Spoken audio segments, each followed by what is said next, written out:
Hey guys, what's going on? It is Filmington, and this is episode number 4. That's right, the last episode of the speculation series. This is a series where, again, I focus on baseball players under the age of 27 that I think are good buys as of right now, as of making this video. We're talking about holding periods of less than a year. I'm going to be providing my opinions on the exact holding periods, appreciation potential, and which specific cards to pick up. So in this episode, we have 7 players to talk about. First of all, this is all based on my opinion.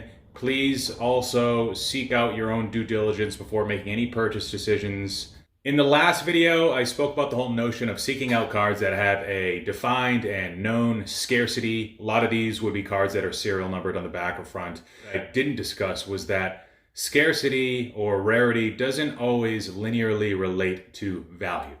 So, for instance, there's going to be Bowman Chrome colors, waves, shimmers that don't reflect the same value as the counterparts of the more standard colors and refractors that have been around since the beginning that Bowman Chrome first started to do this. So continuity is key, and hopefully I've made your jobs a little bit easier by only suggesting the cards that I feel have that continuity or have that rarity that does equate to value. To make things even more confusing, going back several years with Topps Update, they had the Target Reds, the Walmart Blues. Those cards don't have a known rarity, really. It's still really unknown what the print runs of those cards were, but those did retain their value. Same things with the Cognacs and the Diamonds from the similar sets. It's not always a perfect formula. It's not always a science. In some cases, it can be an art. And then you also have the short print variations from Topps Series 2 of 2018. Ronald Acuna bat down, the Gleyber Torres horizontal. And those cards have a ton of value. They don't have a known scarcity. As a matter of fact, some people have estimated that the print run is actually upwards of 20,000, between 5 to 20,000. It's really a crazy range there. But the fact that the PSA pop has probably doubled over the last month or two, the fact that people are pulling those freely out of retail packs has put some downward pressure on the prices of both those cards. Speaking of Gleyber Torres, there were 3 players in the speculation series that did not make the cut. I really wanted to feature them in an episode, and I figured I'd bring this up now, but those would be Gleyber Torres, Fernando Tatis, and Wander Franco. And that is just because the prices just haven't broken the way that I wanted them to see in December. As a matter of fact, with Tatis, the prices have kind of gotten out of control. Same thing with Wander Franco as well in December. So they will not be featured in the speculation series. Something else I wanted to bring up, in previous episodes, I didn't make any mention of the Topps Chrome Sapphire brand and any of the players in cards that I recommended. And after doing some research, I've realized that that was a mistake. So Topps Chrome Sapphire, especially over the last year and a half, has really started to cannibalize the existing Topps Chrome brands, Topps Chrome and also Topps Chrome Update. It has become specifically the base card with the 2016, 2017, and 2018 sets has become the sought-after Chrome card. And it started with Ronald Acuna. Of course, this one had his bat down pose. There weren't any other cards other than that in Series 2 that had the bat down pose. So people really took notice of that. And there was some retro adjustment of other players from previous sets. Alex Bregman saw an uptick as well from 2017. So this is 2016, 2017, 2018. You were looking at a print run of the base of about 250 to 285. In 2019, it's a bit more risky, and the autos have actually been outperforming the base, I've noticed. But the base was also quadrupled in its print run from 285 to about 1,000, people are estimating. So there is a little bit of risk with the 2019, but with 2016 through 2018, all the players I recommend today, and I'll be talking about Topps Chrome Sapphire in a little bit of detail when I get to the players, but also all the players I recommended in the previous episodes, that would also be a worthwhile card to pick up, I believe. And now for the 7 players of this episode, starting with 26-year-old Matt Chapman of the Oakland A's. Probably Major League Baseball's most unknown superstar. 6+ WAR, 2 seasons in a row. I think he's a top 3 or 4 third baseman in the game. You can make the argument even better than that. He's a great defender. 36 home runs in 2019. We might see some regression in 2020 based on the home run to fly ball and how that broke. But He cut down on his strikeouts for the third straight season. This is not a guy that's necessarily a future Hall of Famer yet, but he could get to that point. He had a weak second half, so I think that you can get him at an affordable price versus where they were in April, May. And this is a value play, guys. This isn't necessarily a growth type candidate that's going to have an amazing season that just completely transcends what he did in the past. This is just a guy that's a little bit underlooked right now, a little bit underrated. He's a guy that I don't think he'll be on the A's forever, but he is locked up through 2024. And what cards do I like of Matt Chapman? Well, it's going to start with his 2014 Bowman Draft Chrome autograph. I like that, as well as the parallels. In raw form, you can get them for about $55. BGS 9.5 Min Gem would be $80. A True Gem would be $95. And a PSA 10, I think $110 is a good price to pay there. Next card would be his 2017 Topps Update, the gold parallels. I don't think I was able to find out much on the black, but the golds can be had for about $15. In number 3, the 2017 Topps Chrome Update Refractor, number 250. I think $45 would be a good price to pay. Scoop those up if you can. Strategy here for your holding period, I'm thinking 7 to 9 months, all right? He's got to replicate what he did over the past year. Again, his power numbers might be down, but overall numbers should be about the same, if not a little bit better. Maybe they gets that batting average up. Again, he's decreasing his strikeouts, which is a good sign. This is still a fairly young player that can make adjustments in the game.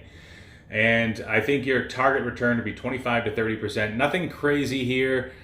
This isn't a growth type candidate. He's not going to be hyper volatile, or at least he shouldn't be, but he's one that's a good value play. Next up, same team, same first name, 25-year-old Matt Olsen. So if you look at him on the surface, you might see some similarities with Matt Chapman. Yeah, he doesn't have the glove, but he has the same power. He actually had the same amount of home runs, 36 home runs as Chapman in 2019. And he actually did it, though, in 127 games. And he did it after a broken hamate bone in his hand in Japan in March. So this was a guy that many probably expected would have somewhat of a lost season, but he crushed it. He crushed it with, I believe, a 300-plus ISO in the first half and a very good ISO in the second half. He improved his fly ball rate and his line drive rate 3 percentage points from 2018 to 2019.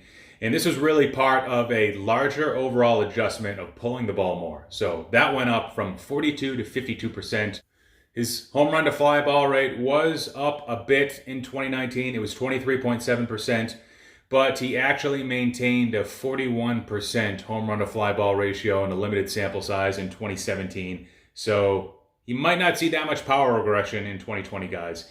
He did struggle against lefties last year. So I think the pull heavy approach definitely hurt him against maybe the breaking stuff from southpaws. He hit 223 against lefties. This is a guy that didn't struggle in the past against left-handed pitchers.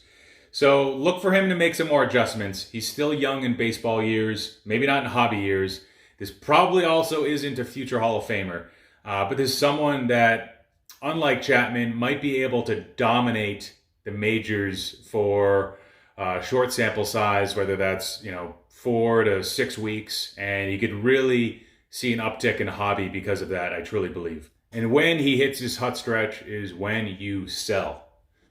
What cards do I like of Matt Olsen? Well, that would be, first and foremost, the 2017 Topps Series 2 Gold and Black Parallels. Those can be had for about $9 and $70 respectively. Next would be 2017 Topps Heritage Chrome Refractors.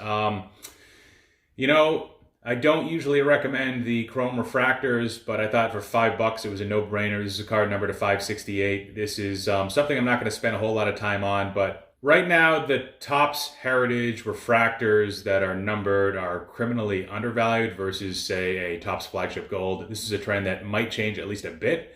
I don't think it'll necessarily reverse completely, but this is definitely something to look at. For $5, you could do a lot worse. Next up would be 2016 Topps Chrome Sapphire. For $12, you can't really go wrong there.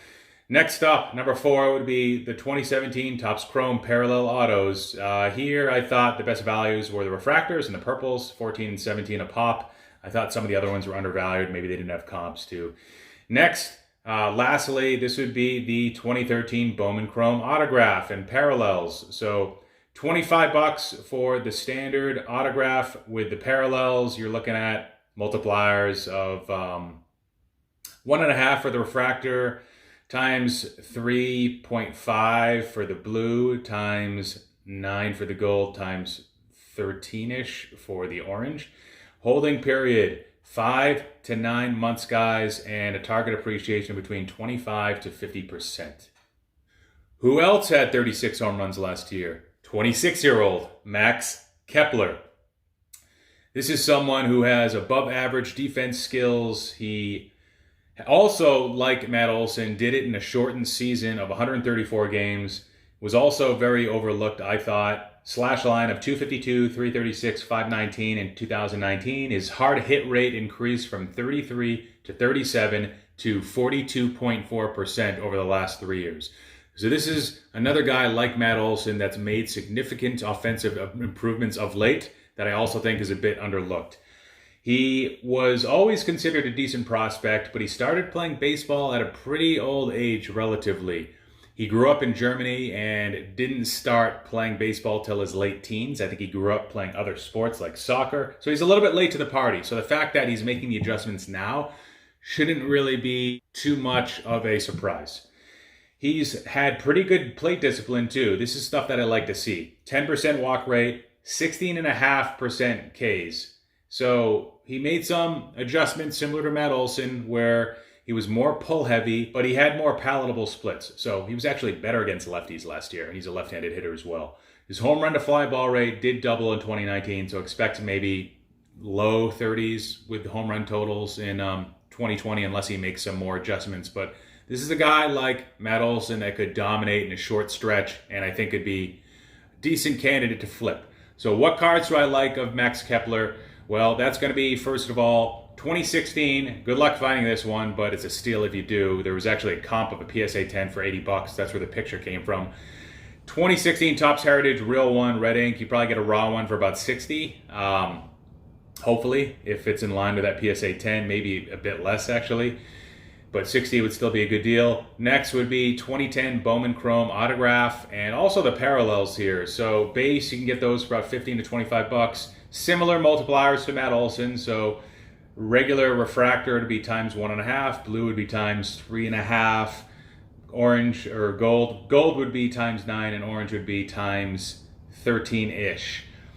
Next would be his 2016 Topps Chrome Sapphire. You can get that card for about 15 bucks. And I didn't recommend any of the 2016 Topps Chrome color autographs because I personally thought they were all too expensive right now versus the other cards that I listed prior.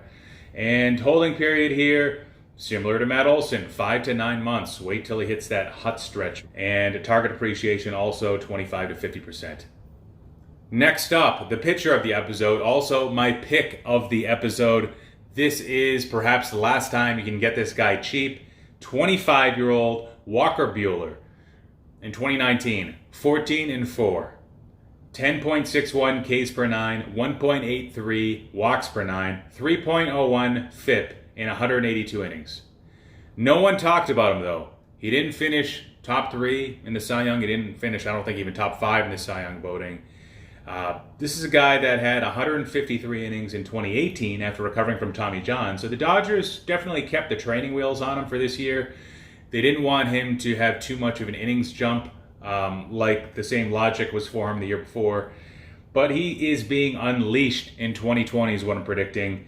He is going to have 200 plus innings. His average fastball velocity was up last year, 96.6 miles per hour. Guys, he is better than Clayton Kershaw. Repeat after me. He is better right now than Clayton Kershaw. Nothing against Clayton Kershaw. Hall of Famer lock, but Walker Buehler is their ace going forward.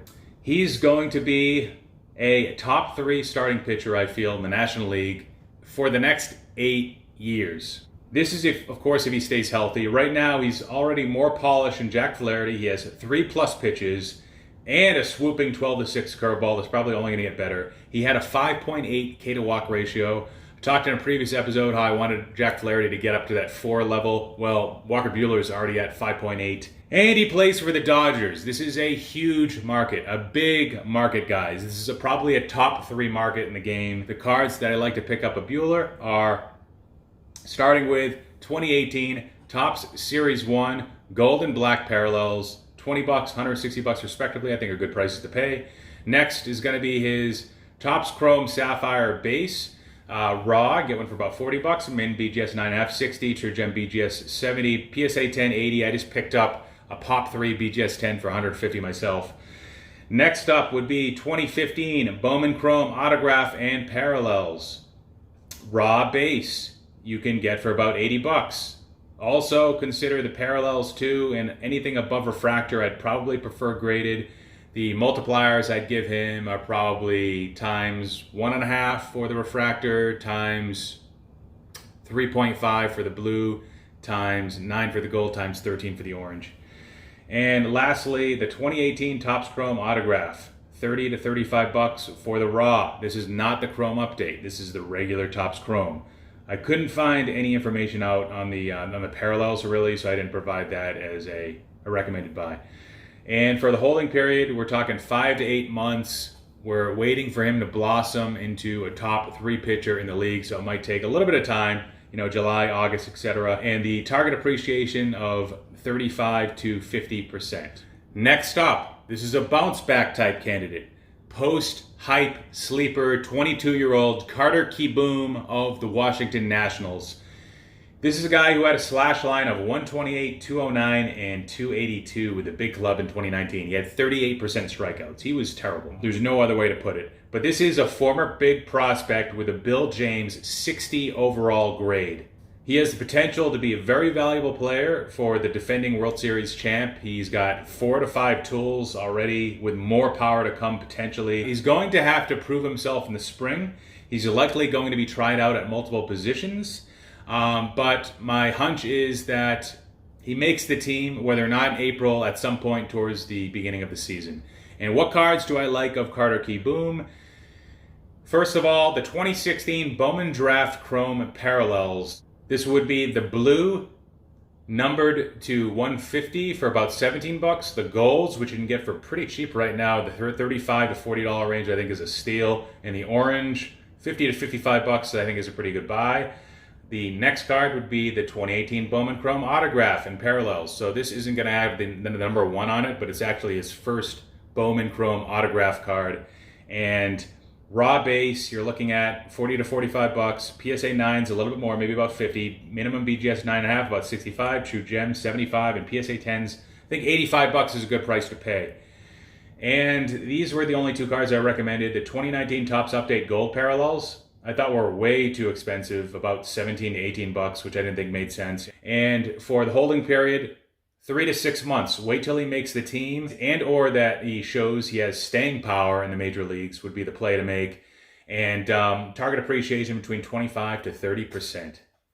Next up, 22-year-old of the Atlanta Braves, Austin Riley. Like Carter Keyboom, this is a guy that's at a bit of a discount right now. The overall numbers weren't pretty from 2019. 226 average, 279 on base. He had 108 strikeouts to 16 walks. So after he lit it up in May with a 356 average and 7 bombs, he was pretty much terrible from there on forward. And there are also rumors of the Braves wanting to re-sign Donaldson to play third base and also looking into Nolan Arenado as a potential trade target. But Austin Riley's better than this. He's a guy that should be an everyday third baseman sooner rather than later. He's got 70 raw power on the Bill James scale that is realized already. He had 18 home runs and 274 at-bats with the Atlanta Braves. So it's not like his numbers were completely terrible. The power was there. He had a weighted OBA of 411 in AAA in 2019. This is a guy with that still had more than 30 combined home runs across all levels in 2019. And this is a guy that also, we didn't really see an average of lower than 280 with any stretch he had in AA or AAA. So while he's a drain in average right now, it might not always be that way. But he definitely does have to get strikeouts down. And what cards do I like of Austin Riley? First, 2019 Topps Chrome Sapphire base. As I mentioned briefly earlier with 2019 Topps Chrome Sapphire, the base set did go up quite a bit in print run, basically quadrupled from, I believe, 285 to around 1,000, people are speculating. But 25 to $35, I think you could definitely do worse elsewhere. Next, 2019 Topps update. The US 252 gold and black parallels. Gold you can get for about 12 to 16 bucks. Black around 110. I think those are both great prices to pay. With his 2015 Bowman Draft Chrome autographs, I thought they're still a little bit too expensive. Sure, they're definitely a lot cheaper than where they were in May and June, but I think they have more room to go down potentially.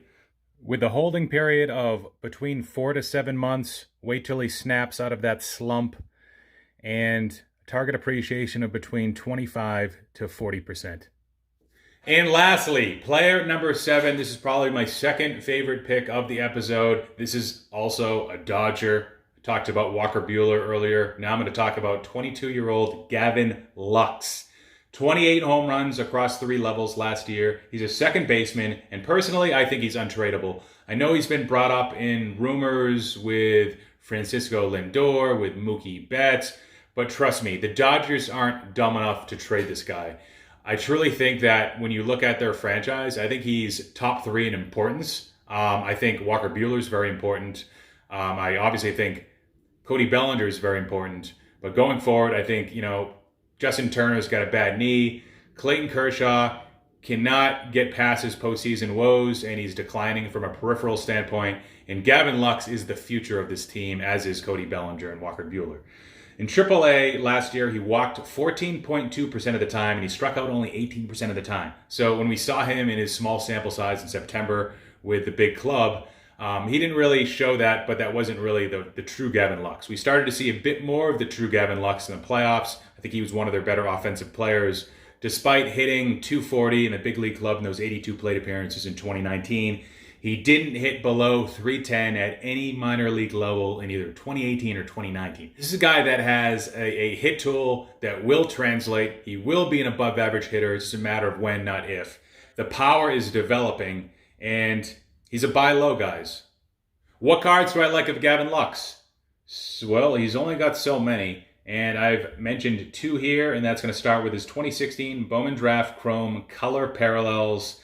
Talking blue would be about 40 bucks, gold 90, orange 135, and those deals can be had, guys. Actually, a lot of the comps are a little bit below that right now.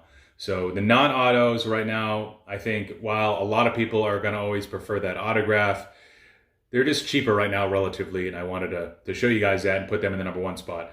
Number 2 is going to be the 2016 Bowman Draft Chrome autographs, both base and parallels. Raw, you can get those for about 125. PSA or BGS 9, I pay about 140. Minimum BGS 9.5, about 190. BGS True Gem 220, with a PSA 10 being around 240. And for the multipliers, you're looking at times 1.5 for the refractor number to 499. You're looking at times 3.75 for the blue, times 9 for the gold, times 13 for the orange, guys. Holding period 4 to 8 months, and target appreciation between 20 to 60%.